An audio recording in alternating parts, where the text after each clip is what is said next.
इस बार तुम सोच रहे होंगे कि यार टॉपिक बड़ा आसान सा है, सब्स्टिट्यूशन रिएक्शन तो सब ही जानते हैं। सब्स्टिट्यूशंस की कुछ ऐसी कहानियाँ जो स्टीरियोकेमिस्ट्री से मिक्स होकर अगर आएगी तो तबाही मचाएगी। ईटी आ जाएगा और वो इक्विटोरियल पर ही आएगा। और ये फिर से प्रूफ है कि SN2 प्राइम जो है वो कैसा अटैक रखेगा, फिन अटैक रखेगा दोस्तों। Explain what stereochemical outcome would you predict from A से हमारे पास क्या हुआ? ऑब्वियसली OH माइनस तो लेस स्टेरिकली हिंडर्ड पर अटैक कर देगा ये। और अगर पॉजिटिव चार्ज हमारे पास आ चुका है H2O है। इस रिएक्शन का नाम है रिटर रिएक्शन, लेकिन नाम में कुछ नहीं रखा। अब ये मत सोचना कि हमारे सिलेबस में है कि नहीं। हेलो बच्चों, कैसे हो आप लोग? एक और सेशन पेन किलर सीरीज का। और इस बार तुम सोच रहे होंगे कि यार टॉपिक बड़ा आसान सा है, सब्स्टिट्यूशन रिएक्शन तो सब ही जानते हैं, लेकिन इसमें भगवान जैसी प्रॉब्लम्स आखिर हो क्या सकती है। तो मैं आप लोगों को डिस्क्लेमर दे दूं दोस्तों, क्योंकि ये कहानी हमने सुनाई है जेई चैलेंजर पर। तो जेई चैलेंजर पर सामान्य SN1 SN2 की कहानियाँ अगर मैं सुनाऊं तो वो इस चैनल का और आपका दोनों का जो है वो अपमान होगा। तो कुछ बढ़िया सुनाते हैं इस बार, सब्स्टिट्यूशन की कुछ ऐसी रिएक्शंस, सब्स्टिट्यूशंस की कुछ ऐसी कहानियाँ जो स्टीरियोकेमिस्ट्री से मिक्स होकर अगर आएगी तो तबाही मचाएगी। तो मेरे प्यारे दोस्तों, SN1 और SN2 की जो बेसिक कहानियाँ हैं वो हम यहाँ नहीं सुनेंगे। Substitution reaction with god tier problems, तो हम बात यहाँ कर रहे हैं सिर्फ गॉड टियर प्रॉब्लम्स की। SN1 SN2 होता क्या है, मुझे पढ़ाने में और तुम्हें पढ़ने में दोनों में इतना इंटरेस्ट नहीं होगा। तो सीधे सीधे बेसिक्स पे बात करके और बढ़िया सवालों की ओर बढ़ते हैं। मगर सवाल ऐसे होंगे दोस्तों कि तुम्हें मज़ा आ जाने वाले हैं, ये मैं वादा करता हूँ। तो शुरू करते हैं बिना डिले किए हुए।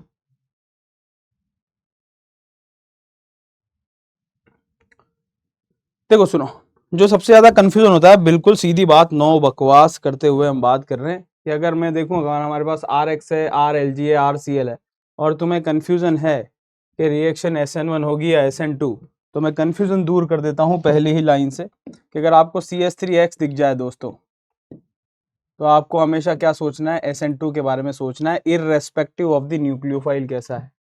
CH3X दिख जाए, अगर आपको सब्स्टिट्यूशन कराना ही है तो the only process would be SN2, खत्म बात।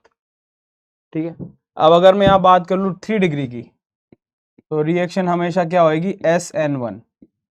लेकिन एक कहानी है,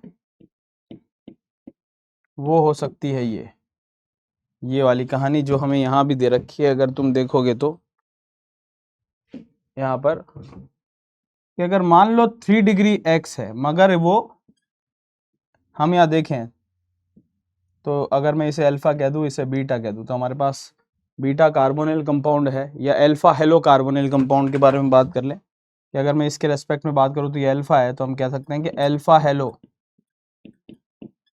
कार्बोनिल कंपाउंड हो ना दोस्तों।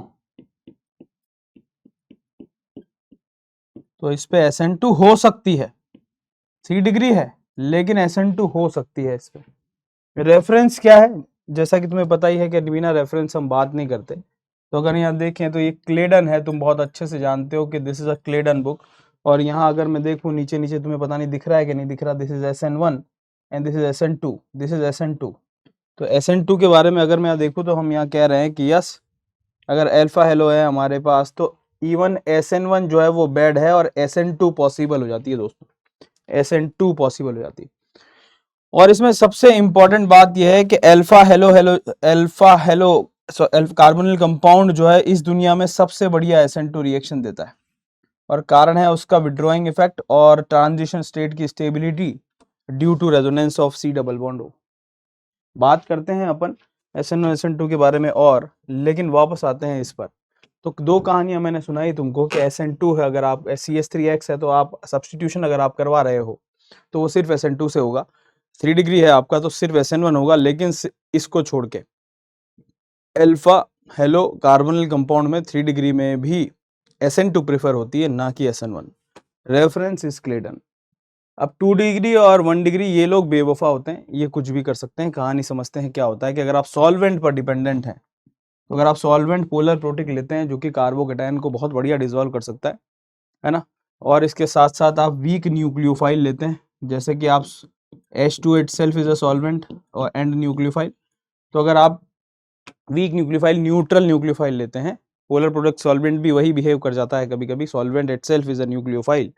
कार्बोकेटायन स्टेबल बन रहा हो या रीअरेंजमेंट होके स्टेबल बन रहा हो तो रिएक्शन SN1 होती है, और अगर नहीं बन रहा हो रीअरेंजमेंट होके स्टेबल तो रिएक्शन कैसे होती है, SN2 होती है ना। और पोलर एप्रोटिक सॉल्वेंट अगर आपको दे रखा है 1 डिग्री 2 डिग्री में, तो आप जो है स्ट्रॉन्ग न्यूक्लियोफाइल के साथ रिएक्शन कैसे कराओगे, SN2।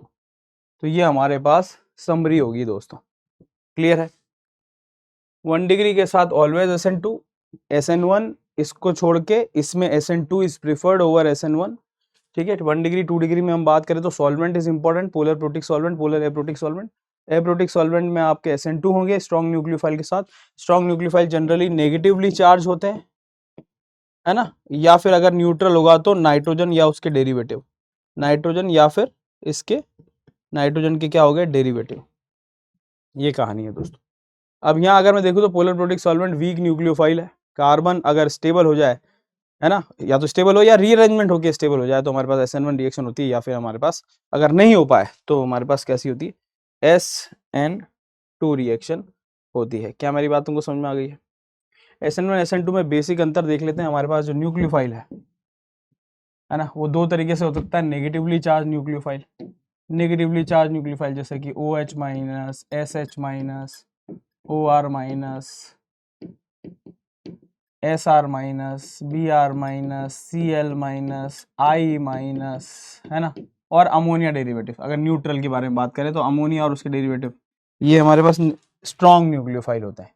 दूसरा न्यूट्रल न्यूक्लियोफाइल जैसे कि H2O, जैसे कि ROH, है ना, ये न्यूट्रल न्यूक्लियोफाइल हमारे पास होते हैं।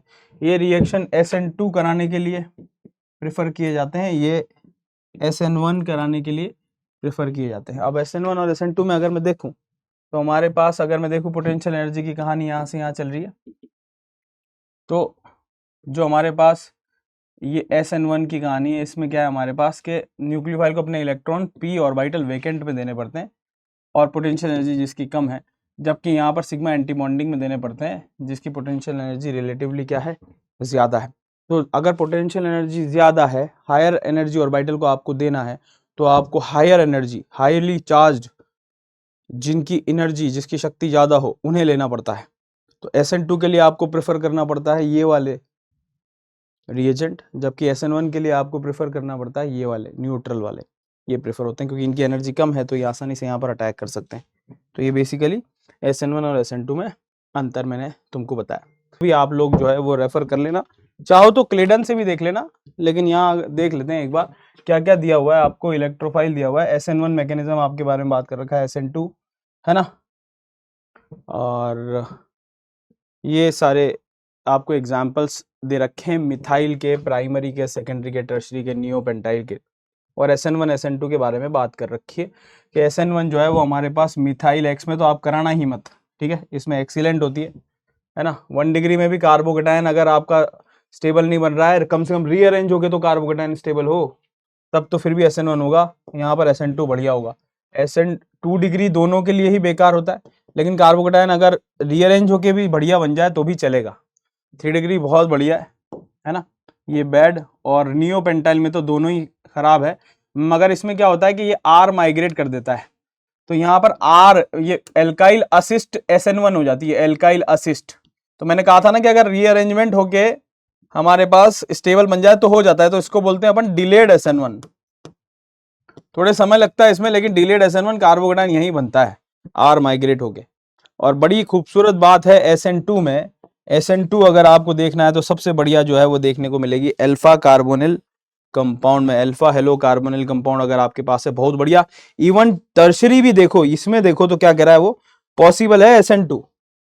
SN1 तो बैड है। ये हमारे लिए नई कहानी है दोस्तों, अगर आ गई तो तुम अकेले कर रहे होंगे कहानी। अभी तो मैं एक और बात बताऊंगा जिसमें 3 डिग्री में आपको जो है वो SN2 चमका के दिखाऊंगा मैं तुमको, चिंता मत करो। तो ये हमारे पास है जो हमें पता होना चाहिए। अब आगे चलते हैं, कुछ बढ़िया ब्यूटीफुल सवाल तुम्हारा इंतजार कर रहे हैं। सवाल क्या है जरा देखें।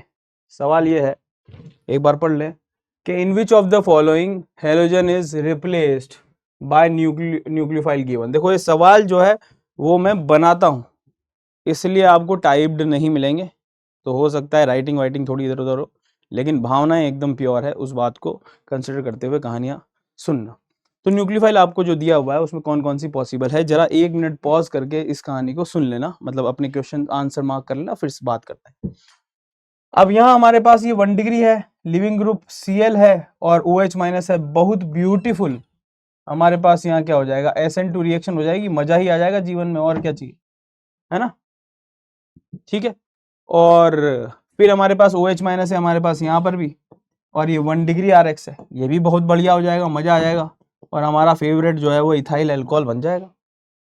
लेकिन अगर मैं इस ब्रोमीन की जगह, इसी को एग्जांपल यहाँ लिख देता हूँ, फ्लोरीन कर देता, तो भाई फ्लोरीन ढीट लिविंग ग्रुप है, ये छोड़कर नहीं जाता जब तक कि प्रेसिपिटेशन न हो।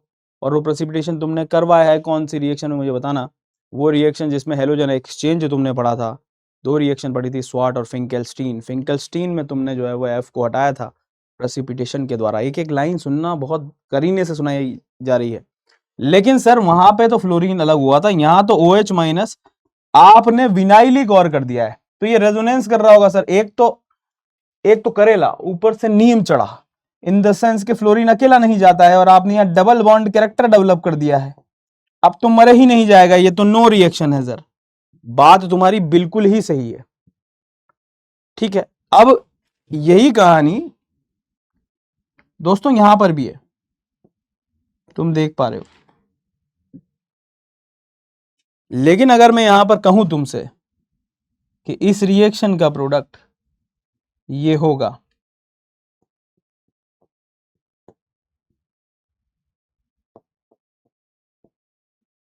F would be replaced by this nucleophile, यहां पर ये होगा, ये रिएक्शन होगी। और अगर तुम्हें यकीन नहीं तो ये कहानियां तुम पहले सुन के आ चुके हो, जरा देखो इसमें कि ये SN2 है एरोमेटिक में, SN2AR, जिसमें आप OH माइनस यहाँ अटैक कराते थे, नेगेटिव चार्ज यहाँ आता था, और even fluorine was more reactive than chlorine bromine iodine, है ना। SN2AR के लिए अगर मैं यहाँ फ्लोरीन लगाऊं, ब्रोमीन लगाऊं और आयोडीन लगाऊं ना दोस्तों, तो सबसे ज़्यादा रिएक्टिव जो SN2AR में सबसे आसानी से जो रिप्लेस होगा वो फ्लोरीन है, क्योंकि जो कार्बन आयन हम यहाँ बनाएंगे एक मीशनहाइमर कॉम्प्लेक्स में, हमारे पास जो यहाँ नेगेटिव चार्ज क्रिएट होगा NO2 के सामने, देख पा रहे हो तुम, ये F और यहाँ हमारे पास NMe2। तो जो यहाँ पर आप नेगेटिव चार्ज क्रिएट कर पा रहे हो वो फ्लोरीन के -I से स्टेबलाइज होगा। तो क्लोरीन का -I कम है, ब्रोमीन का और आयोडीन का और कम, तो फ्लोरीन सबसे आसानी से निकलेगा। नाउ दिस नेगेटिव चार्ज पूरा घूमेगा, फिर इंटरनल न्यूक्लियोफिलिक अटैक करके F को बाहर निकाल सकता है ना। तो यहाँ पर हम फ्लोरीन जैसे लिविंग ग्रुप को या तो प्रेसिपिटेशन से बाहर, मार्क माय वर्ड्स, फ्लोरीन जैसे पुअर लिविंग ग्रुप को या तो आप प्रेसिपिटेशन फिंकेल्स्टीन से बाहर निकाल पाए हो, या फिर आप इंटरनल न्यूक्लियोफाइल किसी तरीके से पैदा कर पाओ, तो हो पाया है, जैसा कि E1 CB में हुआ था। तो आप फ्लोरीन वहां लिए थे और वहां पर कार्ब एनायन बनता है जो कि फ्लोरीन को बाहर निकालता है। इंटरनल न्यूक्लियोफाइल किसी भी तरीके के लिविंग ग्रुप को बाहर निकालने के लिए सक्षम है। तो अगर मैं यहां देखूं कि अगर ये रिप्लेस हुआ है तो कहीं ना कहीं इंटरनल न्यूक्लियोफाइल की कहानियां जरूर हुई होगी। तो इस क्वेश्चन को भी हम वैसे ही देख रहे हैं, है ना। अब यहाँ जरा देखें कि इसमें रिप्लेस होने की संभावनाएं क्या क्या बनती है। तो हमें साक्षात नजर आ रहा है दोस्तों कि अगर आप न्यूक्लियोफाइल कोई भी लें, जैसे कि मैंने यहाँ नाइट्रोजन वाला लिया, तो हम जानते हैं कि ये एक रेजोनेंस हम पढ़ के आए हैं, ये वाला एक रेजोनेंस तो तुम पढ़ के आए हो ना, कि इसकी रेजोनेटिंग स्ट्रक्चर ये है दोस्तों, पॉजिटिव चार्ज। तो ऑब्वियसली ये एक इलेक्ट्रोफिलिक सेंटर तुमको दिख रहा होगा। तो अगर न्यूक्लियोफाइल यहाँ अटैक करे, है ना, तो हमें यहाँ पर देखने को मिलेगा F बिल्कुल वैसा ही जैसे कि SN2AR में होता है F, और यहाँ हमारे पास न्यूक्लियोफाइल होगा, ठीक है। और यहाँ हमारे पास ये इधर मूव करेगा और ये इधर आएगा, तो हमारे पास यहाँ डबल बॉन्ड आएगा और यहाँ पर O- क्रिएट होगा और ये H होगा। अब at the same time O- अपने आप को रीजनरेट करने की कोशिश जरूर करेगा, क्योंकि ऑर्गेनिक का सबसे स्ट्रॉन्ग पाई बॉन्ड है। तो O- हमेशा अपने आप को, या C डबल बॉन्ड O अपने आप को रीजनरेट करने की कोशिश करता है, क्योंकि स्ट्रॉन्गेस्ट पाई बॉन्ड है। तो ये इंटरनल न्यूक्लियोफिलिक अटैक, और बिल्कुल वैसा ही यहाँ से हम किसको बाहर निकाल सकते हैं, F को बाहर निकाल सकते हैं। क्या मेरी बात तुमको समझ में आ गई है? तो यहाँ पर ये रिप्लेस हो सकता है, और कार्बन आयन कहानियाँ यहाँ पर भी सुनाई जा रही है। तो यहाँ अगर मैं देखूँ तो हमारे पास ये रिप्लेस हो जाएगा, तो यहाँ NU आ जाएगा और यहाँ C डबल बॉन्ड O और ये आ जाए। तो यस, ये रिप्लेस हो सकता है, ये रिएक्शन है। व्हाट इज द रेफरेंस, जाके क्लेडन में पढ़ना, addition elimination reaction by nucleophile, जहां पर आपको SN2AR की कहानियां सुनाई गई होगी, उसके जस्ट पहले ये कहानी है। ठीक है, इसके बेसिस पर अगर तुम वहां देखोगे, और जो मैंने पढ़ाया था 4 घंटे का NACC का लेक्चर, उसमें मैंने इसी रिएक्शन के बेसिस पर ओफ्लॉक्सासिन, पूरी एक इसी रिएक्शन के बेसिस पर जो एक पूरा मैकेनिज्म बनाया था, पूरा ऑफ्लॉक्सासिन का प्रिपरेशन बनाया था, उसमें कम से कम 3 से 4 बार यही मैकेनिज्म से हमने लिविंग ग्रुप हटाए थे। तो जाके देखना ऑफ्लॉक्सासिन का प्रिपरेशन, PDF में ऑफ्लॉक्सासिन टाइप करना क्लेडन में, तो आपको वो पैराग्राफ मिल जाएगा। ऐसे सवाल ही आते हैं आगे। ठीक है, बढ़िया सवाल होते हैं, है ना, जो जाने अनजाने तुम्हें लगेगा नहीं कि डबल बॉन्ड कैरेक्टर है, कैसे हटाऊं F, ये देख के तो लग जाएगा तुमको, क्योंकि ये तो तुमने एकदम देखा हुआ है बेंजीन के ऊपर F, लेकिन ये देख के तुमको नहीं लगेगा। यहाँ पर F कैन बी रिप्लेस्ड। अब यहाँ देखें, अगर मैं इसकी कहानी बात करूँ, तो यहाँ पर अगर मैं देखूँ तो ये केज लाइक स्ट्रक्चर है, केज लाइक स्ट्रक्चर है, ब्रिज हेड है। ब्रिज हेड पर हम जानते हैं ब्रेड्स रूल के अकॉर्डिंग कार्बोकेटायन फॉर्मेशन नहीं हो सकता, और O- इसके अंदर नहीं जा सकता रिपल्शन की वजह से, तो न तो इस पर SN1 होती है, न ही इस पर SN2 होती है, तो इस पर कोई रिएक्शन हमको देखने को नहीं मिलेगी। ये बात बिल्कुल सत्य है ना। रेफरेंस के लिए मैं तुमको बता दूं, अगर मैं यहाँ देखूं तो आप देख लो, ये मैं रेफरेंस लेके आया हूं एडिशन एलिमिनेशन मैकेनिज्म का, क्लेडन। तो अगर आपको, क्योंकि हम, अगर तुम मेरे से पढ़ रहे हो तो अब समझ में आ गया होगा कि बिना रेफरेंस हम बात करते ही नहीं है। ठीक है दोस्तों, आगे बढ़ते हैं और एक और ग्राफ देख लेते हैं रेफरेंस के थ्रू, ये वाला क्लेडन का। वैसे तो मैं इसको क्वेश्चन बना के दे सकता था, लेकिन ठीक है, अगर मैं यहाँ देखूं तो हमारे पास रिलेटिव स्टडीज की गई हैं सब्स्टिट्यूशन की, जिसपे हम बात कर रहे हैं कि MECL हुआ, है ना, 2 डिग्री हुआ हमारे पास, एलाइलिक हुआ, बेंजाइलिक हुआ, और ऑक्सीजन हुआ, और CO हुआ। ठीक है, तो अगर मैं जनरलाइज कर दूं SN2 की रेट, अगर आपको कंपेयर करनी है SN2 की रेट, तो आपको सबसे पहले क्या देखना चाहिए? सबसे पहले आपको देखना चाहिए डिग्री ऑफ द कार्बन। अगर डिग्री ऑफ कार्बन 1 डिग्री है तो सबसे बढ़िया, फिर 2 डिग्री, और फिर उसके बाद 3 डिग्री। 3 डिग्री में होता नहीं, किस में होता है मैंने बता दिया तुमको, अल्फा कार्बोनिल में होता है ना। 3 डिग्री हो तो भी हो जाएगा, अल्फा कार्बोनिल तो भगवान है।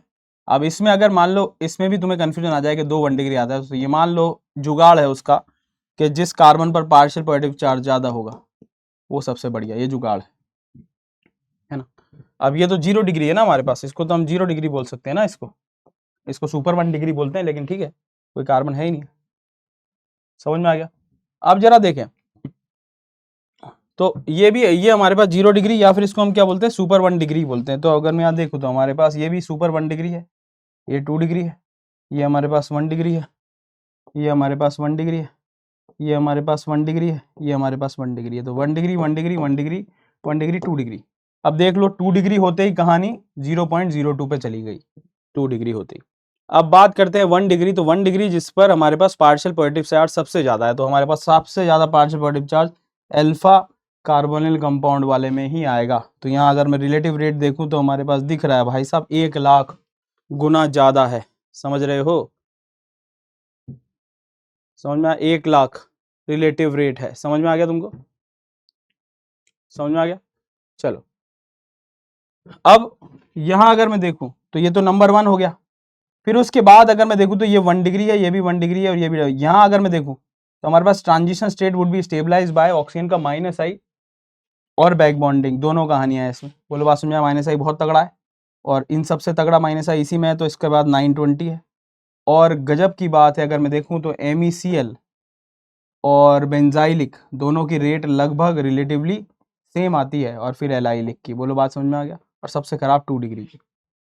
बोलो क्लियर है? तो आप सबसे पहले देख लेंगे डिग्री, फिर उसके बाद पार्शियल पॉजिटिव चार्ज। तो पार्शियल पॉजिटिव चार्ज जो है वो सबसे ज़्यादा इसी में था, पार्शियल पॉजिटिव चार्ज, फिर इसमें था पार्शियल पॉजिटिव चार्ज, फिर इसमें था पार्शियल पॉजिटिव चार्ज, है ना, फिर इसमें था पार्शियल पॉजिटिव चार्ज। क्या मेरी बात तुमको समझ में आ गई है? और हम इसमें और इसमें रिलेटिवली बराबर मानते हैं, कारण ये है कि यहाँ -I से रेट बढ़ गई है, और ये तो बहुत छोटा है, इसलिए स्टैटिकली लीस्ट हिंडर्ड यही होगा। तो ये ऑर्डर आप याद रखेंगे, अगर आ जाएगा तो बहुत ही बढ़िया ऑर्डर है। बोलो बात समझ में आ गया? ये हमने बात कर ली, स्पेशल बात कर ली हमने किसकी? SN2 की। अब SN1 में कार्बोकेटायन स्टेबलाइजेशन से बातें करते हैं, तो आपको एक डिफरेंट तरीके से सवाल देता हूं। Compare the rate of hydride affinity of the following. सवाल क्या है? Compare the rate of hydride affinity of the following. मतलब अगर मैं H- परोस के दूं तो इनमें से सबसे जल्दी कौन लेगा? देखो, अब मैंने कार्बोकेटायन स्टेबिलिटी का सवाल पलट दिया है। आसान सवाल ऐसे ही डिफिकल्ट बनाए जाते हैं कि कभी सुना ना हो लेकिन कॉमन सेंस से बात बन जाए कि H- की एफिनिटी कौन चाहेगा? वो चाहेगा जो अनस्टेबल होगा। बोलो, वो कार्बोकेटायन जो बहुत स्टेबल है वो क्यों H- लेकर न्यूट्रल होना चाहेगा? तो इसका मतलब जिस पर पॉजिटिव चार्ज बहुत ज्यादा स्टेबल है उसकी H- लेने की एफिनिटी सबसे कम होगी। तो तुम्हें सिंपल सी बात यह है कि कार्बोकेटायन की स्टेबिलिटी लिखनी है और जो स्टेबिलिटी ऑफ कार्बोकेटायन का ऑर्डर आएगा उसका उल्टा हाइड्राइड एफिनिटी का ऑर्डर आएगा। सिंपल सी बात यह है। तो मैं कार्बोकेटायन स्टेबिलिटी के बारे में बात कर लेता हूँ, वो अब तुमको पता है कि अगर मैं देखूँ तो इसमें सबसे ज्यादा स्टेबल कौन सा है? ट्रोपाइलियम आयन। फिर उसके बाद ये तो तुम्हें पता होना चाहिए, why this is stable, this is aromatic, this is aromatic, but this positive charge, ये इसकी आत्मा है, ये इस पॉजिटिव चार्ज को छोड़ना नहीं चाहेगा क्योंकि इसके बिना एरोमेटिसिटी नहीं, लेकिन इसके बिना एरोमेटिसिटी है और न्यूट्रल एरोमेटिक है कंपाउंड। तो ये पॉजिटिव चार्ज इसकी एरोमेटिसिटी का आत्मा नहीं है, क्योंकि ये पॉजिटिव चार्ज इसकी एरोमेटिसिटी की आत्मा है, इसलिए पॉजिटिव चार्ज ज्यादा स्टेबल है, इसको पकड़ के रखेगा। ये तो इसके लिए असेट है, ये इसके लिए लायबिलिटी है। लायबिलिटी क्यों? क्योंकि ये पॉजिटिव चार्ज सिर्फ बेंजीन पर डीलोकलाइज हो रहा है, अपना दुख बेंजीन से बांट रहा है, बेंजीन को कोई दुख नहीं है। अगर ये न्यूट्रल हो जाए तो बेंजीन अभी भी एरोमेटिक है, उतनी ही एरोमेटिक है, जबकि पॉजिटिव चार्ज आने से उसकी एरोमेटिसिटी डिस्टर्ब हो रही है। पॉजिटिव चार्ज जब रिंग में आ जाता है तो इसका मतलब ये तो चाहता है कि पॉजिटिव चार्ज न्यूट्रलाइज हो जाए, लेकिन इसकी इतनी वो चाहत नहीं है। कारण यह है कि इस पॉजिटिव चार्ज की वजह से ही इसमें एरोमेटिसिटी है। तो हमारे पास पहला 1, दूसरा ये, फिर हमारे पास तीसरा ये हो जाएगा। बोलो 2 pH में। बोलो क्लियर है? समझ में आ गया? चौथे में हमारे पास pH 1 है, तो हमारे पास OMe वाला है, तो ये हमारे पास चौथा हो जाएगा क्योंकि प्लस M दे रहा होगा। ठीक है, और फिर ये हमारे पास 5वां हो जाएगा, और ये छठा होगा। कारण ये है कि CN जो है वो -M लगा रहा है। और इसका प्रूफ क्या है हमारे पास? अगर मैं टेबल में देखूं तो हाइड्राइड एफिनिटी के बारे में बात कर रखी है, तो हाइड्राइड एफिनिटी लेने की इसकी कोई इच्छा है ही नहीं। 83 देख लो, डेल्टा एस दे रखा है, KCl solution hydride affinity of some carbocations की। तो नंबर 1 स्टेबल ये है, नंबर 2 ये है, नंबर 3 ये है, नंबर 4 मैंने OMe वाला बताया तुमको, नंबर 5 हमारे पास PHCH2 वाला, और सबसे खराब जो है वो CN लग रहा है क्योंकि -M लग रहा है। तो ये हमारे पास सारी बातें हम जो करेंगे वो किसके थ्रू करेंगे? रेफरेंसेस के थ्रू करेंगे। क्या मेरी बात तुमको समझ में आ गई है? क्लियर है? समझ में आ गया? ठीक है, अब कुछ बढ़िया सवाल करते हैं जिससे तुम्हें जीवन में थोड़ा आनंद आए। ठीक है,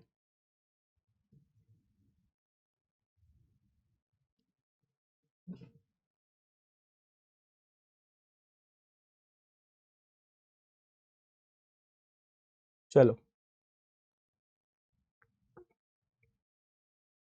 बात करते हैं अब इपॉक्साइड की। इपॉक्साइड की बात करते हैं, और इपॉक्साइड का क्लीवेज बड़ा फेमस है। बहुत बार बड़े बड़े एग्जाम्स में इपॉक्साइड का क्लीवेज पूछा जाता है।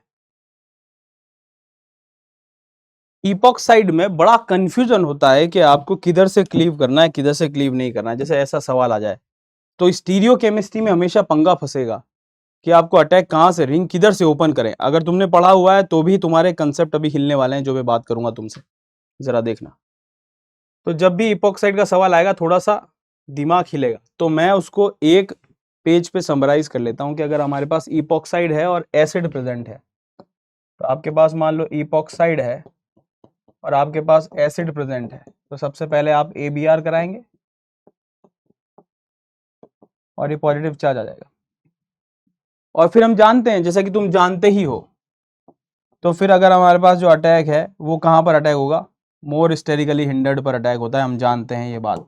और इसको हम SN1 बोलते हैं, है ना? इसको पॉलो ब्रूस बोलती है, SN1 लाइक रिएक्शन। लाइक क्यों बोलती है दोस्तों? क्योंकि ये SN1 नहीं है, इसको बोलते हैं लूज SN2, क्योंकि SN1 में तो कार्बोकेटायन बनता है, तो इसको कुछ बुक्स लूज SN2 भी बोलते हैं। और ये लूज SN2 बिल्कुल सही शब्द है जो इसे यूज करना चाहिए, क्योंकि इसमें कोई कार्बोकेटायन बनता नहीं। आपको हमेशा अटैक तो एंटी ही करना पड़ेगा। कार्बोकेटायन बनता तो दोनों तरफ से अटैक हो सकता था, लेकिन ऐसा नहीं है, आपको ऑक्सीजन के हमेशा अपोजिट एंटी अटैक करना पड़ता है। ये है तो SN2 ही, मगर लूज SN2 है, मतलब SN1 कैरेक्टर वाली SN2 रिएक्शन है। तो हम समझने के लिए समझ सकते हैं कि SN1 कारण यह है कि मोर स्टेबल कार्बोकेटायन जहाँ बनता है, अगर बनता तो यहाँ बनता तो वहीं पर अटैक होता है। तो इसको, मगर इसके लिए अगर सही वर्ड है तो SN2 है, क्योंकि कार्बोकेटायन तो असल में नहीं बनता, लेकिन अटैक वहाँ होता है जहाँ प्रपोज्ड कार्बोकेटायन अगर बनता तो ज़्यादा स्टेबल होता।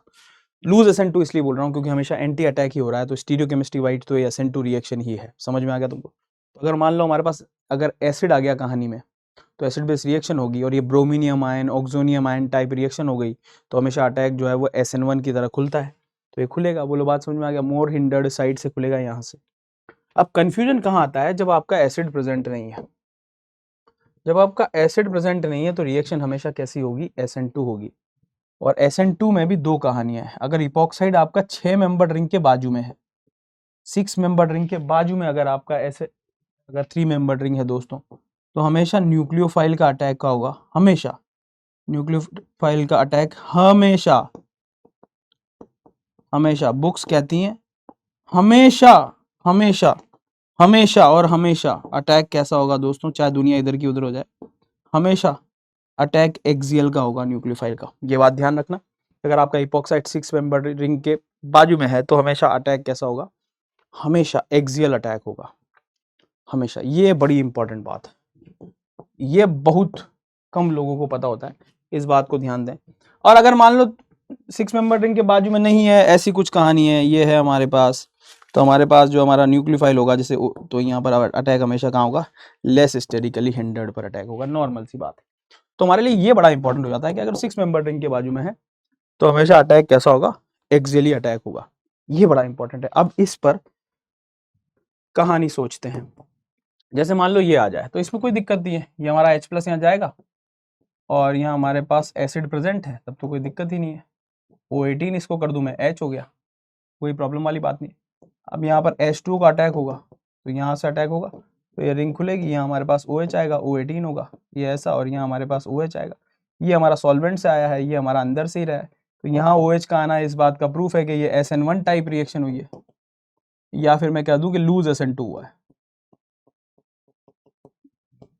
ये बात है दोस्तों, है ना, बड़ी इंपॉर्टेंट है। मैं फिर प्रूव करूंगा अभी कि इसको लूज SN2 ही बोलना चाहिए। क्यों? बात करते हैं। अब OH- अगर यहाँ है तो कोई दिक्कत ही बात नहीं है, जो हमारे पास OH- है तो एसिड प्रेजेंट नहीं है, तो आप यहाँ से रिंग ओपन करेंगे। क्या मेरी बात समझ में आ गई? सिंपल सी बात है। यहाँ हमारे पास OH आएगा, ये हमारे पास O- होगा, सॉल्वेंट से चाहे तो वो H ले सकता है, ये O18 यहाँ पर आना इस बात का प्रूफ है।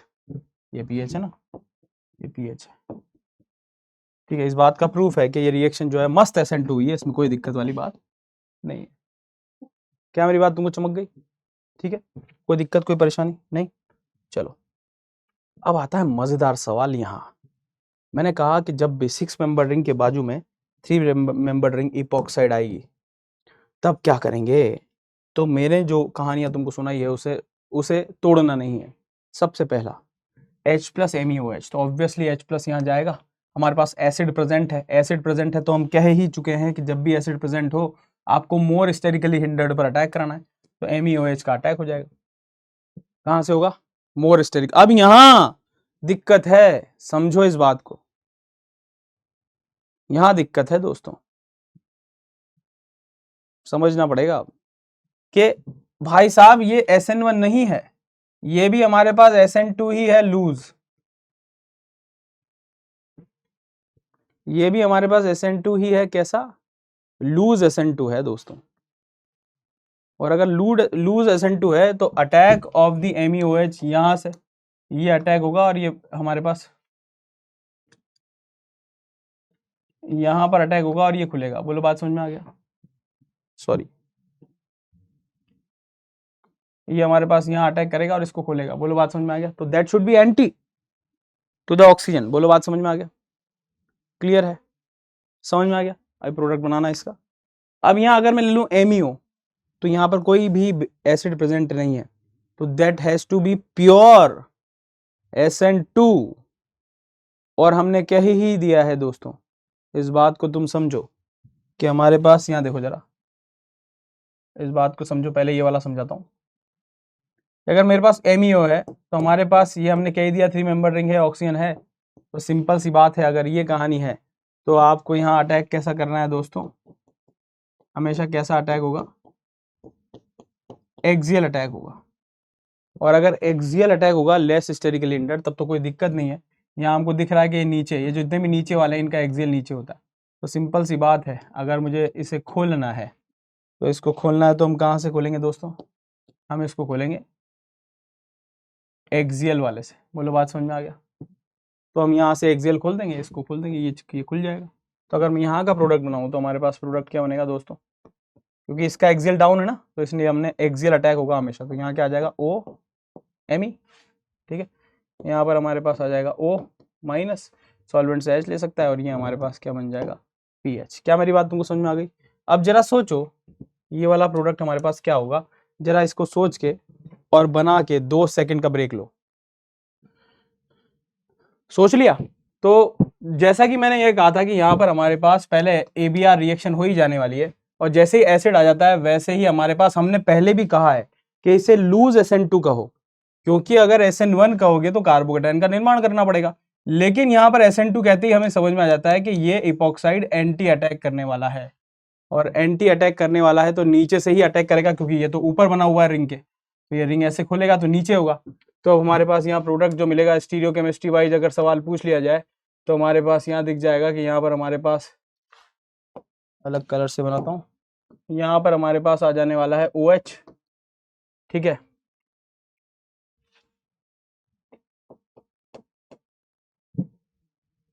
ये हमारे पास हो जाएगा ना, तो ये हमारे पास रिंग खुल जाने वाली है।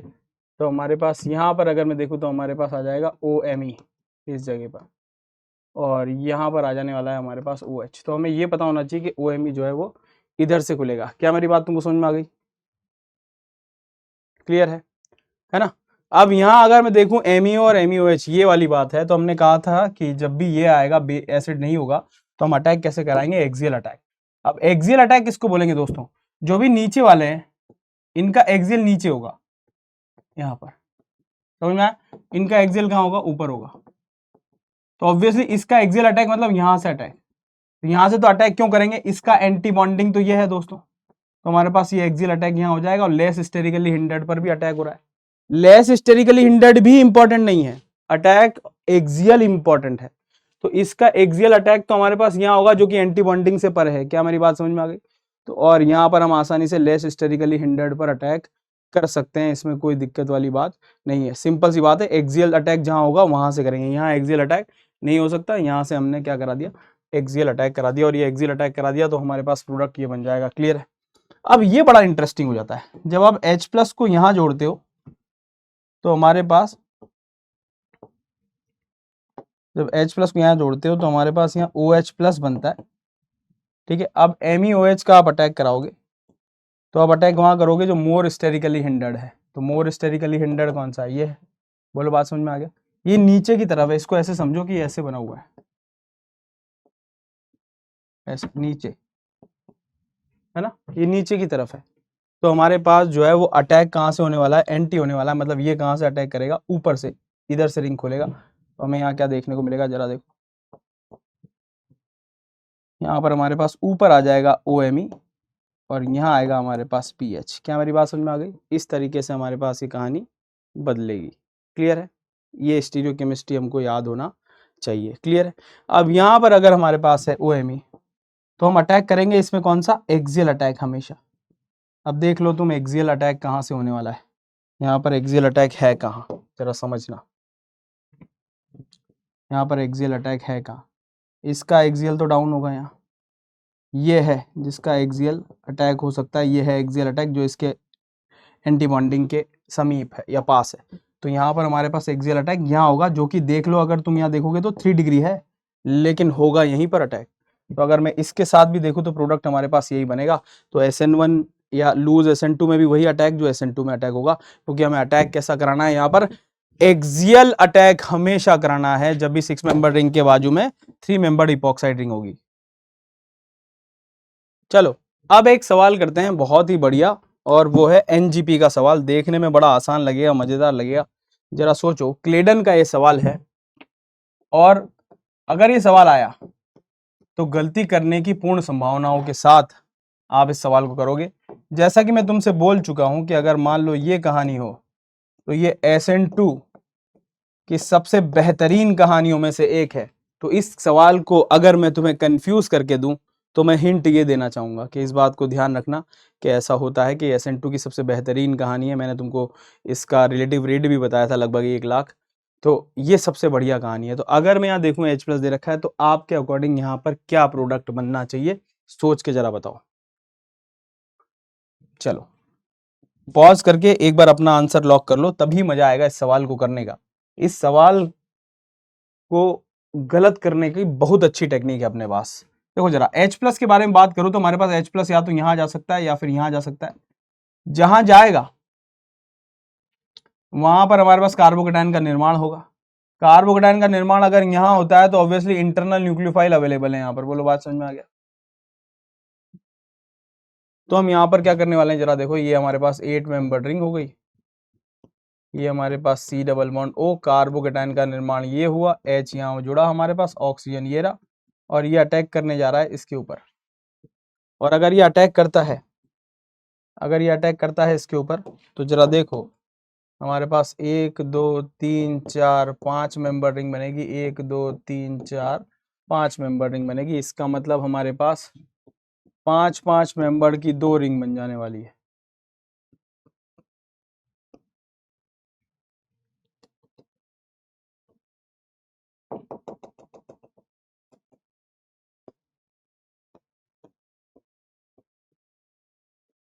ठीक है, नंबरिंग आप इसे कर लें, 1 2 3 4 5, 1 2 3 4 5। देख लें 1 पर हमारे पास क्या है, ऑक्सीजन है। 1 पर हम ऑक्सीजन बना देंगे, ये रहा ऑक्सीजन। तो ऑक्सीजन पर कौन सा चार्ज आने वाला है, पॉजिटिव चार्ज आने वाला है। इधर से चलें 2 3 4 5, 2 3 4 5, 2 3 4 5, और इधर से चलें तो 1 2 3, 3 पर हमारे पास क्या आएगा, C डबल बॉन्ड O होगा। क्या हमारी बात समझ में आ गई? बोलो क्लियर है ना? अब यहाँ पर हमारे पास 2 कहानियां हैं दोस्तों। ये आ जाने के बाद ऑक्सीजन पर पॉजिटिव चार्ज आ गया, बहुत ही बढ़िया लिविंग ग्रुप बन गया। अब हमारे पास Cl माइनस है। यहां से कंफ्यूजन पैदा होता है। यहां से कंफ्यूजन क्या पैदा होता है, जरा देखो कि यहाँ पर अटैक कहां पर होगा, Cl माइनस का अटैक कहां पर हो। मैं तुमको कंफ्यूज करता हूं, जरा ध्यान देना कि कहां पर अटैक होगा। ये पहला अटैक और ये दूसरा अटैक। अब मैं तुमको समझाता हूं कि अगर मान लो हमारे पास अल्फा हेलो या फिर यहाँ पर एक बहुत बढ़िया लिविंग ग्रुप हो, तो ये बहुत बढ़िया SN2 रिएक्शन करता है। तो अगर मैं यहाँ देखूं तो ये वाली पोजीशन वही बन रही है, ये वाली पोजीशन कि ये एक लिविंग ग्रुप बने हमारे लिए और ये न्यूक्लियोफिलिक अटैक हो। तो ये वाली जो पोजीशन है वो अल्फा कार्बोनिल कंपाउंड की पोजीशन ही तो बन रही है, तो SN2 बहुत बढ़िया देगी। बोलो बात समझ में? तो बताओ पहला 1 प्रिफर्ड हो गया या 2 प्रिफर्ड होगा? तो कहानी अगर मैं थोड़ा दिमाग लगाऊं तो हमें लगता है कि हमारे पास कहानी ये प्रिफर होनी चाहिए, ये वाली, ये पाथवे 1 प्रिफर होना चाहिए पाथवे 2 से। लेकिन हम ऐसा नहीं करेंगे, पाथवे 1 प्रेफर नहीं होगा, पाथवे 2 प्रेफर होगा। कारण क्या है जरा समझो। अगर मैं पाथवे 1 प्रेफर करता हूं और यहां अटैक करके इसको खोल देता हूं SN2 से, इसके एंटी बॉन्डिंग में, तो हमारे पास यहां जरा देखें तो प्रोडक्ट हमारे पास क्या बनने वाला है, जरा समझें। प्रोडक्ट हमारे पास बनेगा ये ऐसे ही रहने वाला है। ठीक है, ये ऑक्सीजन है और ये ऐसे बन गया, ऐसा ऐसा, C डबल बॉन्ड O हो जाएगा, ये ऐसा, ये ऐसा हो जाएगा, और यहाँ पर हमारे पास Cl डेवलप हो जाएगा। अगर मैं पाथवे 1 डेवलप करता हूँ और अगर मैं पाथवे 2 से जाता हूँ, मतलब मैं इसके एंटी बॉन्डिंग में यहाँ से इसको खोल देता हूँ, तो हमारे पास एक अलग प्रोडक्ट देखने को मिलेगा, और वो होगा ये C डबल बॉन्ड O यहाँ होगा, ऑक्सीजन हमारे पास यहाँ होगी, ऐसा ऐसा ऐसा, और यहाँ हमारे पास क्या होगा, Cl होगा। क्या मेरी बात तुमको समझ में आ गई? ये 2 बातें हो सकती है हमारे पास। अब इसमें से अगर दोनों ऑप्शन दिए जाएं तो आप कौन सा चूज करना चाहोगे? मेरे प्यारे दोस्तों, आपका मन होगा कि 1 पर जाएं, लेकिन दिक्कत यह है कि अगर आप ये बनाते हो तो आप एक इंटरनल न्यूक्लियोफाइल को अल्फा हेलो कार्बोनिल कंपाउंड बना के दे रहे हो, जो कि मर जाएगा SN2 करने के लिए, तो ये तो भगा देना चाहेगा और वापस से कन्वर्ट होने की इसकी टेंडेंसी रिलेटिवली क्या होगी, ज्यादा होगी। इसकी कन्वर्ट होने की टेंडेंसी रिलेटिवली कम है इससे। क्या हमारी बात तुमको समझ में आ गई है? तो ऑब्वियसली ये वाला प्रोडक्ट तो हाईली रिवर्सिबल होगा, बिकॉज इसकी SN2 रिएक्शन घर में बैठे इंटरनल न्यूक्लियोफाइल से भयानक है। वो जो हमने रिलेटिव रेट कंपेयर की थी उसमें तो न्यूक्लियोफाइल भी एक्सटर्नल था, यहाँ तो इंटरनल न्यूक्लियोफाइल है। इसलिए जो तुम्हारा मोस्ट प्रिफर्ड, तुम्हारा मन कर रहा है कि ये अल्फा हेलो वाला है, इस पर SN2 बहुत बढ़िया होगी, तो हम इंटरनल न्यूक्लियोफाइल भी तो क्रिएट करके दे रहे हैं, तो ये तो वापस से अटैक और तेजी से करेगा। क्या मेरी बात तुमको समझ में आ गई है? इस वजह से प्रिफर्ड अटैक 1 न होकर क्या होता है, 2 होता है। बहुत बढ़िया सवाल है और क्लेडन का सवाल है, अगर ये आया तो मजा ही आ जाएगा दोस्तों। तो समराइज कर देता हूं, है ना, क्लियर है? इससे पहले वाले की कहानियां भी बहुत इंपॉर्टेंट थी, वो मैंने समराइज कर दी है, चाहे तो फिर से देख लो एक बार।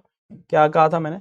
इपॉक्साइड अगर एसिड प्रेजेंट है तो हमेशा SN1 या लूज SN2, वहां पर मोस्ट हिंडर्ड साइड पर अटैक होगा। लेकिन अगर 6 मेंबर रिंग के बाजू में है, ऑक्सीजन लगा हुआ है, एसिड प्रेजेंट नहीं है, तो हमेशा SN2 होगा और एक्सियल अटैक ढूंढोगे हमेशा, हमेशा एक्सियल अटैक।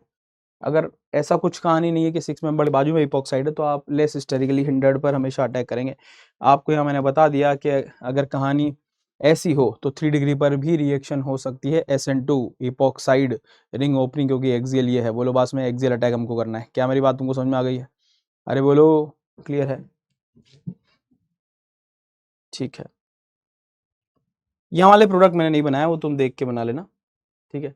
और करते हैं सवाल, जरा सोचते हैं कि क्या बनने वाला है। आप जरा देखो, एक बहुत ही बढ़िया सवाल मैं तुमको देता हूँ, और मैंने तुमको हिंट भी दिया है इस सवाल पर कि हमारे पास P है, फॉस्फोरस है, लोन पेयर है, OMe है, 3 है, PHCH2Cl है, हीट किया जा रहा है। A जो बन रहा है वो SN2 रिएक्शन देता है टर्शियरी ब्यूटॉक्साइड के साथ, और B जो है वो स्ट्रॉन्गेस्ट पाई बॉन्ड रखता है ऑफ केमिस्ट्री। ओहो, तो साफ साफ पता लग रहा है कि यहाँ पर PO पाई बॉन्ड का फॉर्मेशन हो रहा है, क्योंकि वही स्ट्रॉन्गेस्ट पाई बॉन्ड है ऑफ केमिस्ट्री, है ना। और यहाँ हमारे पास कुछ तो SN2 रिएक्शन हो रही है, तो क्या हो रहा होगा जरा सोच के देखते हैं। यहाँ हो क्या रहा होगा, यही हो रहा होगा अटैक, तो यही प्रिफर्ड पोजीशन है, यही अटैक हो रहा होगा। तो यहाँ हमारे पास क्या आएगा, PH CH2 और SN2 रिएक्शन। फॉस्फोरस बहुत बढ़िया nucleophile, phosphorus OMe OMe OMe, और फॉस्फोरस पर कौन सा चार्ज आ जाएगा, पॉजिटिव चार्ज आ जाएगा दोस्तों। अब जब आप हीट कर रहे हो और यहाँ से हमने Cl- को बाहर निकाला है, तो फॉस्फोरस हमारे पास जो है बहुत बढ़िया लिविंग ग्रुप क्रिएट हो सकता है यहाँ पर। ये SN2 करा दें अगर Me पर, तो ऑब्वियसली ये यहाँ जाएगा और P double bond O create कर लेगा। तो यहाँ हमारे पास बनता है PH CH2 P double bond O OMe, एक तो ये बनेगा प्रोडक्ट, प्लस हमारे पास जो बनेगा वो बहुत ही बढ़िया प्रोडक्ट बनेगा हमारे पास MECl। हमें इसी की तलाश है, MECl की। यहाँ पर मुझे C भी लिखना चाहिए था एक और, है ना। नहीं लिख तो दिया ही है, कोई दिक्कत वाली बात नहीं है। बी की जरूरत नहीं है, सी की जरूरत नहीं है, तो ये हमारे पास MECl आ जाएगा। अब इस पर अगर मैं देखूँ तो ये हमें साक्षात पता लग रहा है कि ये कौन सी रिएक्शन है, विलियमसन ईथर सिंथेसिस, और हमें यहाँ पर ईथर देखने को मिलेगा बाय SN2, और ये हमारे पास प्रोडक्ट ये रहा। क्या मेरी बात तुमको समझ में आ गई है? क्लियर है? तो ये बहुत बढ़िया सवाल है ना। और सोचते हैं ऐसे और सवाल सोचते हैं, ठीक है।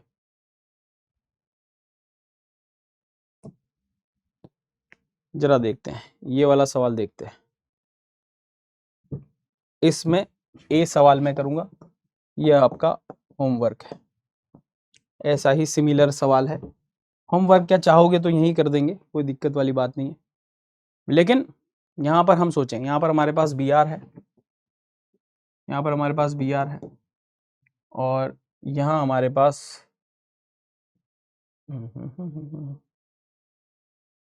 ठीक है, तो ये हमको दे रखा है, तो ये BR है, और यहाँ पर हमको क्या दे रखा है, डबल बॉन्ड दे रखा है, और यहाँ हमको दे रखा है MEOH जो है वो सॉल्वेंट के तौर पर दे रखा है। तो जरा देखो कि इस पर अटैक जो है वो कहाँ से होने वाला है, जरा सोच के मुझे बताओ कि इस पर अटैक जो है वो कहाँ से होने वाला है। कम ऑन, सोच लिया? चलो अब जरा देखें, अगर मैं यहाँ देखूँ तो हमारे पास ये है एमईओ और हम यहाँ पर सब्स्टिट्यूशन कराने जा रहे हैं SN2। लेकिन अगर मैं यहाँ देखूँ तो ये अटैक कर सकता है डायरेक्ट, लेकिन यहाँ पर एक कहानी और बन रही है और वो है ये बॉन्ड और इस डबल बॉन्ड की। हो सकता है कि ये हमारे पास पाई एंटी बॉन्डिंग में अटैक कर दे। यहाँ पर अटैक करेगा तो इसको सिग्मा एंटी बॉन्डिंग में अटैक करना पड़ेगा, यहाँ अटैक करेगा तो इसको पाई एंटी बॉन्डिंग में अटैक करना पड़ेगा। अगर मैं पाई बॉन्ड बना लूँ, ये रहा हमारे पास ये, ठीक है।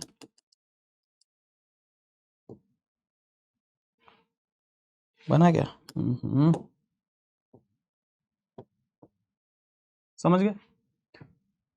ये जो अटैक अगर होता है, ये वाला अटैक तो हमारे पास SN2 है, और ये वाला अटैक अगर होता है पाई एंटी बॉन्डिंग में, वो कैसा अटैक है? SN2 प्राइम या SN2 डैश। तो ऑब्वियसली ये अटैक हमारा प्रिफर्ड होता है, पाई एंटी बॉन्डिंग वाला आसान होता है, बॉन्ड तोड़ना भी आसान होता है ना, और अप्रोच भी रिलेटिवली क्या होती है? आसान होती है। लेकिन इसमें देखें जरा, अगर मान लो ये वेज पर है तो ऑब्वियसली ये पाई बॉन्ड जो इलेक्ट्रॉन डेंसिटी है वो इसके एंटी बॉन्डिंग में अप्रोच करना चाहेगा, जो कि नीचे है, तो नीचे वाले लोब से अटैक करते हैं।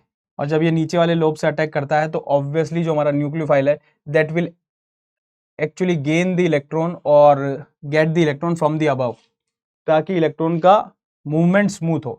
तो ऑब्वियसली एंटी बॉन्डिंग में दो पार्ट है हमारे पास, ऊपर वाला पार्ट और नीचे वाला लोब, और हमें इलेक्ट्रॉन ट्रांसफर करने हैं नीचे से, तो इसके एंटी बॉन्डिंग में मतलब इसके ऑपोजिट साइड पर ऊपर वाले लोब में हम इलेक्ट्रॉन डेंसिटी एक्सेप्ट करते हैं, ताकि नीचे वाले पार्ट से इलेक्ट्रॉन डेंसिटी जो है वो नीचे वाले एंटी बॉन्डिंग में चला जाए।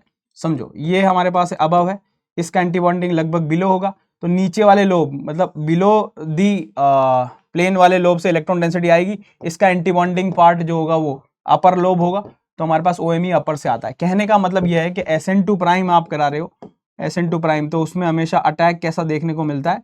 सिन अटैक। तो स्टीरियो केमिस्ट्री अगर इन्वॉल्व हो जाए तो बड़ा इंपॉर्टेंट कहानी हो जाता है। इसका मतलब ये हुआ कि अगर आप MEO डैश का अटैक कराएंगे तो आप यहाँ देखेंगे कि प्रोडक्ट जो है वो ये बनेगा कि डबल बॉन्ड, ये पाई एंटी बॉन्डिंग में अटैक होगा, ये पाई बॉन्ड इधर शिफ्ट होगा और Br को बाहर निकाल देगा। इन द सेंस यहाँ पर हमारे पास डबल बॉन्ड आने वाला है, ये Br ऑलरेडी था ही, और यहाँ पर जो OMe का अटैक होगा वो सिन होगा टू द Br।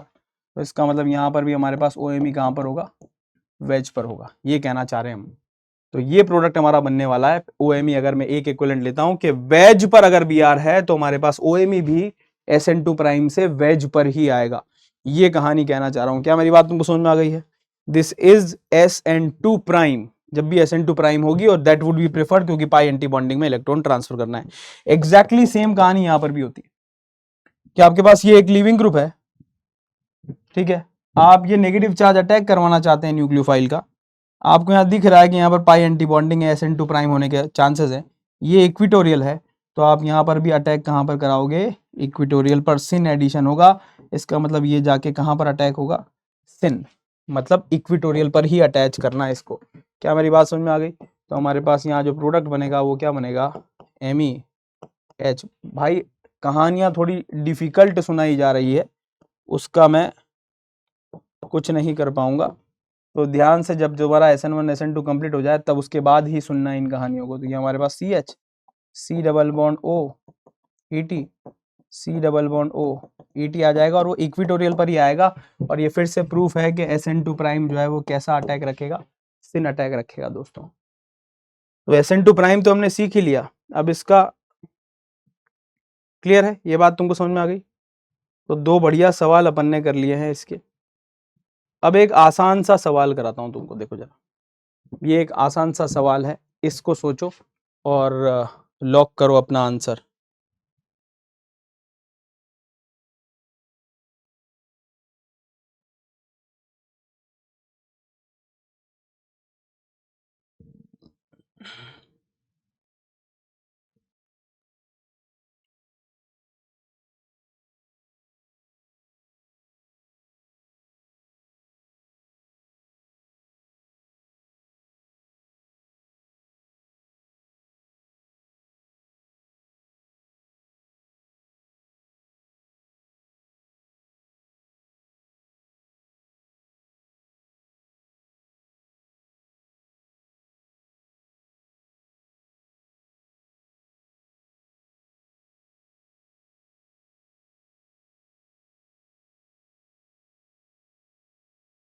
ठीक है, चले।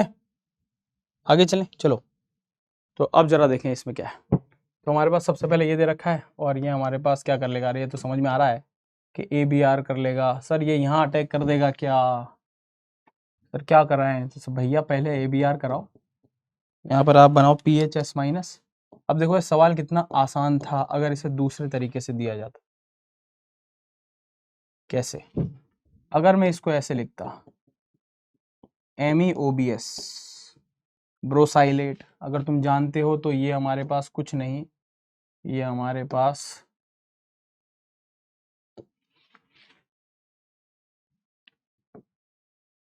यहाँ पर O ऑक्सीजन आएगा, तो ये कुछ नहीं है, ये क्या है, MEOBS है, ब्रोसाइलेट है। ये कौन सा आयन है? ब्रोसाइलेट। क्या तुम्हें पता है?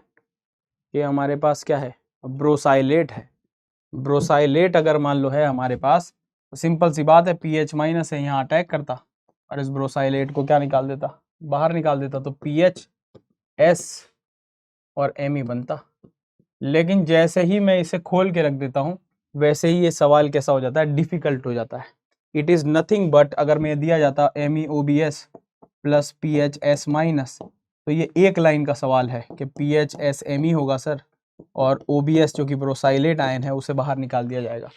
तो देखो ऑर्गेनिक जो है वो रिप्रेजेंटेशन का गेम है, कैसा दिखाया जा रहा है उसका गेम है ना। अगर वो पकड़ लोगे तो चीज़ें जो है वो कैसी होगी, आसान होगी। एक और बहुत ब्यूटीफुल सवाल करते हैं और फिर विराम देते हैं इस कहानियों को, कि हमारे पास कंपाउंड बी जो है वो undergo acetolysis at 75 about 103 times more rapidly than A and yield a racemate. मतलब ये कहना चाह रहा है कि ये जो है हमारे पास क्या से बनाएगा, रेजेमिक मिक्सचर बनाएगा हमारे पास, और ये ज़्यादा रिएक्टिव है, it is more reactive.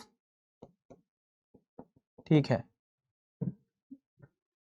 Pause करो और इसको फिर सॉल्व करो। Explain what stereochemical outcome would you predict for the product from A से हमारे पास क्या हुआ, जब भी 6 मेंबर रिंग आएगी, एसिटोलाइसिस मतलब CH3CO माइनस से हम जो है रिएक्शन को प्रोसीड कर रहे हैं। यहाँ देख लो ये कहानी है। तो अब यहाँ 6 मेंबर रिंग बनाओ पहले तो, फिर ये कह रहा है कि हमारे पास दोनों डैश पर हैं और सिस हैं, तो 1 2 सिस की पॉसिबिलिटी एक्सियल इक्वेटोरियल होती है। तो हमारे पास यहाँ होगा OAC, अगर एक्सियल पर है, ठीक है, तो ये हमारे पास इक्वेटोरियल पर होगा OTS। ये बात समझ में आ गई हमको, क्लियर है? अब जरा देखो,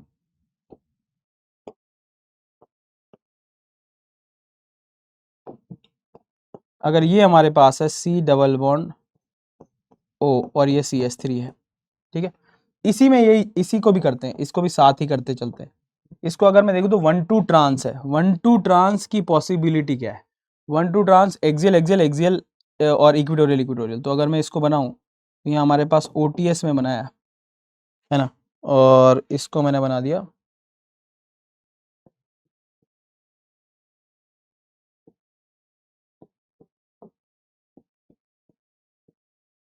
ये कहानी बन गई, ठीक है।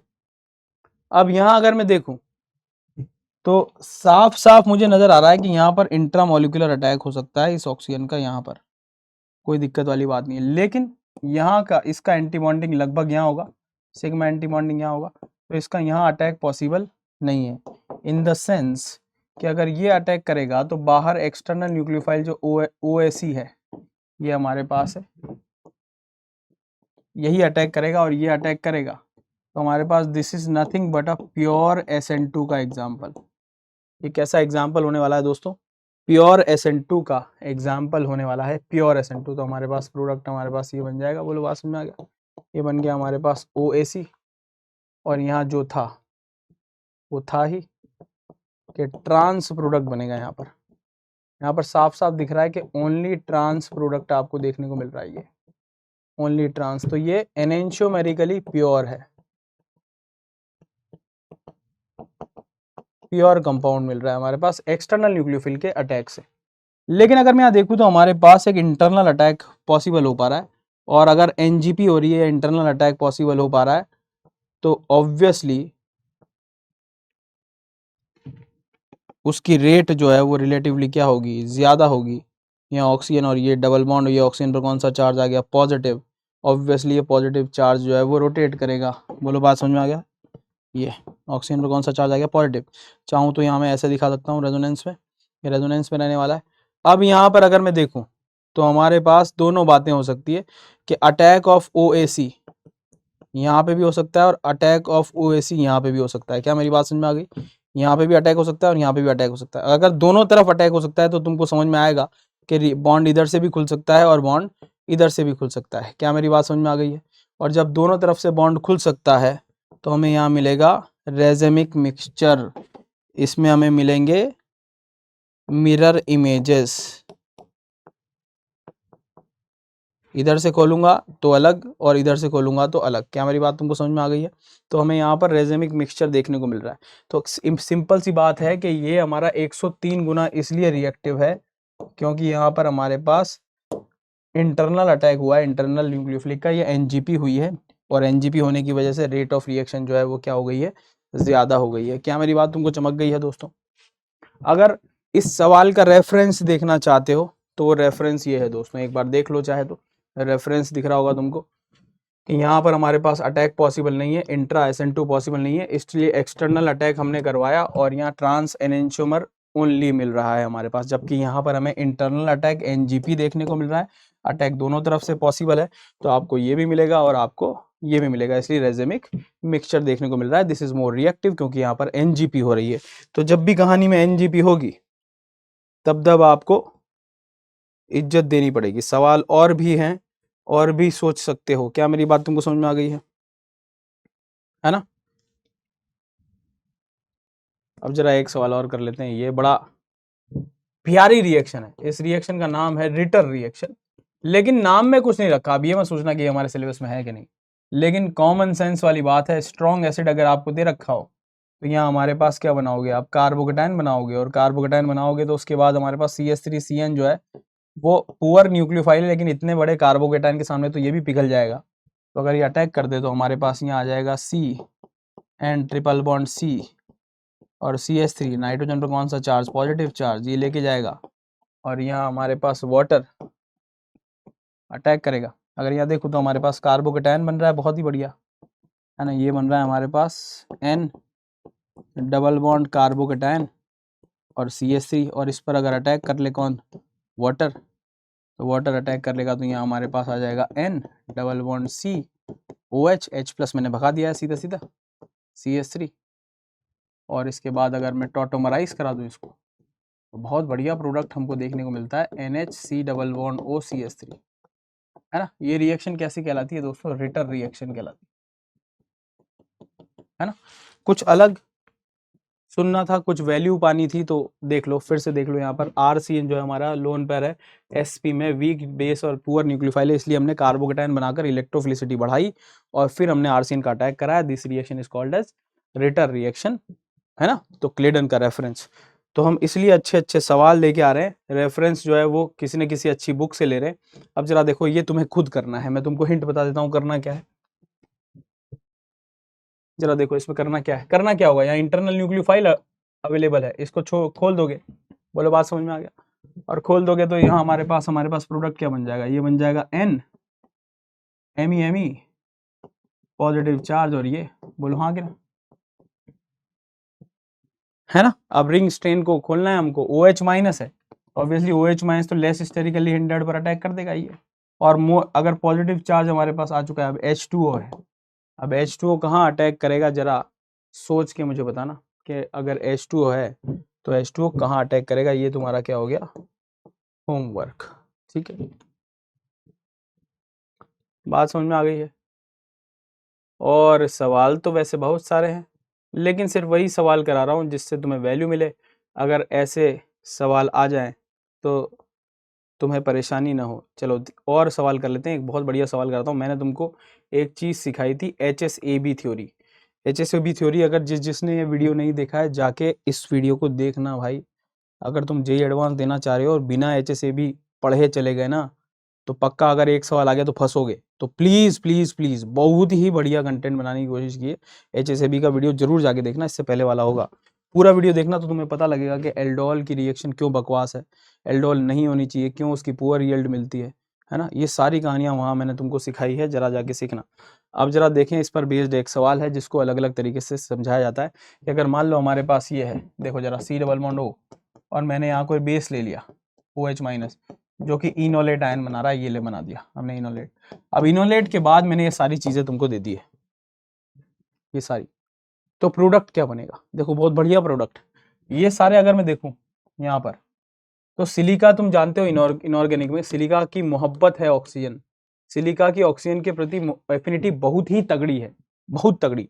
तो अगर यहाँ अगर मैं देखूं हमारे पास, तो हमारे पास है क्या, जरा देखो। सबसे पहले तो यहाँ देखें कार्बन है हमारे पास, कार्बन कैसा होता है? सॉफ्ट न्यूक्लियोफाइल, और ऑक्सीजन कैसा होता है? हार्ड न्यूक्लियोफाइल होता है दोस्तों। तो ये हमारे पास सॉफ्ट है, ओ, है ना, क्लियर है। अब जरा सोचो इनके बारे में, तो ये हम क्लासिफाई करते हैं कि अगर मैं देखूं इलेक्ट्रोफाइल के बारे में, तो इलेक्ट्रोफाइल कैसे हैं? तो ये हमारे पास सिलिका, ऑक्सीजन पर पॉजिटिव चार्ज, Me3SO4 का मतलब क्या है? MES double bond O double bond O OMe, बहुत ही बढ़िया हमारे पास खींचने वाला ग्रुप लगा हुआ है। तो ये चारों जो है वो कैसे हैं? इलेक्ट्रोफाइल है। ये कैसे हैं? इलेक्ट्रोफाइल। और कैसे हैं दोस्तों? हार्ड इलेक्ट्रोफाइल है। कैसे इलेक्ट्रोफाइल है? हार्ड इलेक्ट्रोफाइल है दोस्तों। और अगर ये हार्ड इलेक्ट्रोफाइल है और इसको हमने क्लासिफाई किया था HSAB में कैसा? सॉफ्ट। तो हम जानते हैं दोस्तों कि hard want to react with the hard and soft want to react with the soft. तो अगर ये वाली कहानियां तुम जानते हो तो इसका प्रोडक्ट बताओ क्या होने वाला है, जरा प्रोडक्ट सोचो। Hard want to react with hard का मतलब यह है कि ये रेजोनेंस करेगा, और रेजोनेंस करेगा तो यहाँ हमारे पास O माइनस आएगा और डबल बॉन्ड आएगा। तो if this is hard want to react with the hard, तो यहाँ हमारे पास होगा क्या? ये सिलिका है हमारे पास, ठीक है, और ये Cl है, और ये Me है, और Me है, और Me। अब ये मत कहना कि ये तो 4 से घिरा हुआ है तो अटैक कैसे हो रहा है? भाई सिलिका बहुत बड़ा है, उसके पास, उसके दिल में बहुत जगह है अटैक करवाने के लिए। वो इतना छोटा नहीं है कि अटैक नहीं किया जा सकता हो उसके ऊपर, बढ़िया अटैक हो जाता है। तो अगर मैं यहाँ देखूँ तो हमारे पास यहाँ हो जाएगा C डबल बॉन्ड O, और अटैक कौन करेगा? रुको, हार्ड करेगा दोस्तों। कौन अटैक करेगा? हार्ड करेगा, हार्ड। हार्ड कौन है? ये है हमारा हार्ड, ये अटैक करेगा, इसे बाहर निकाल देगा। तो हमारे पास यहाँ प्रोडक्ट क्या बनेगा? प्रोडक्ट बनेगा ये ऑक्सीजन, और यहाँ बन जाएगा SiMe3, ये बनेगा प्रोडक्ट। यहाँ पे भी हमारे पास ये हार्ड है और want to react with the hard, तो अब यहाँ हमारे पास क्या है? Me प्लस, और अगर ऑक्सीजन अटैक करता है तो प्रोडक्ट हमें साफ साफ दिख रहा है कि यहाँ हमारे पास O होगा और यहाँ Me जुड़ जाएगा, यहाँ पर एंटी बॉन्डिंग में अटैक कर देगा, और इसको साथ में प्रोडक्ट मिल जाएगा MeO, है ना, ठीक है।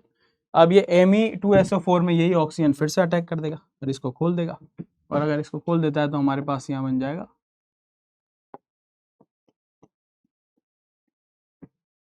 OS double bond O double bond O OMe। देख लो कार्बन से अटैक नहीं हो रहा, एग्जैक्टली यहाँ पर भी ऐसे होगा, ये ऑक्सीजन अटैक करेगा तो हमारे पास यहाँ पे भी प्रोडक्ट बनेगा ये O, और यहाँ पर आ जाएगा R। अरे यहाँ पे मैंने क्या किया, सॉरी, यहाँ पर हमारे पास क्या हो जाएगा? O पर अटैक करेगा, यहाँ हमारे पास क्या आ गया? Me, है ना, और प्लस हमारे पास क्या आ जाएगा? O minus S double bond O double bond O OMe। ये हमारे पास कैसा आ जाएगा? Leaving group. एग्जैक्टली ये भी हो जाएगा हमारे पास, तो O minus S double bond O double bond O OR, ये लिविंग ग्रुप। लेकिन यहाँ अगर मैं देखूँ तो ये सॉफ्ट है तो कार्बन विल अटैक, और कार्बन विल अटैक, तो यहाँ पर हमारे पास क्या आ जाता है? ये आ जाता है। इसलिए इसको बोलते हैं, ये हमारे पास क्या कर रहे हैं हम? इसको बोलते हैं अल्काइलेशन करा रहे हैं ऑफ इनोलेट। तो ये था दोस्तों, ये थे हमारे पास आज के सवाल जो कि सब्स्टिट्यूशन के सवाल थे। तो थोड़े से अतरंगी सवाल लेके आया था ताकि तुम लोगों को मज़ा आए, क्योंकि बेसिक सब्स्टिट्यूशन में इतना कुछ खास है नहीं, लेकिन मैंने डिफरेंट स्टीरियो केमिस्ट्री में मिलाकर तुमको सवाल बनाए हैं। ऐसे और भी सवाल बन सकते हैं स्टीरियो केमिस्ट्री अटैच करके। जब भी स्टीरियो केमिस्ट्री वो भी साइक्लोहेक्सेन पर आएगी, थोड़ी सी टफ हो जाती है। तो दिस इट, मिलते हैं ऐसे ही और सेशन के लिए, तब तक के लिए स्वस्थ रहें, मस्त रहें, आनंद रहें, bye, take care, see you.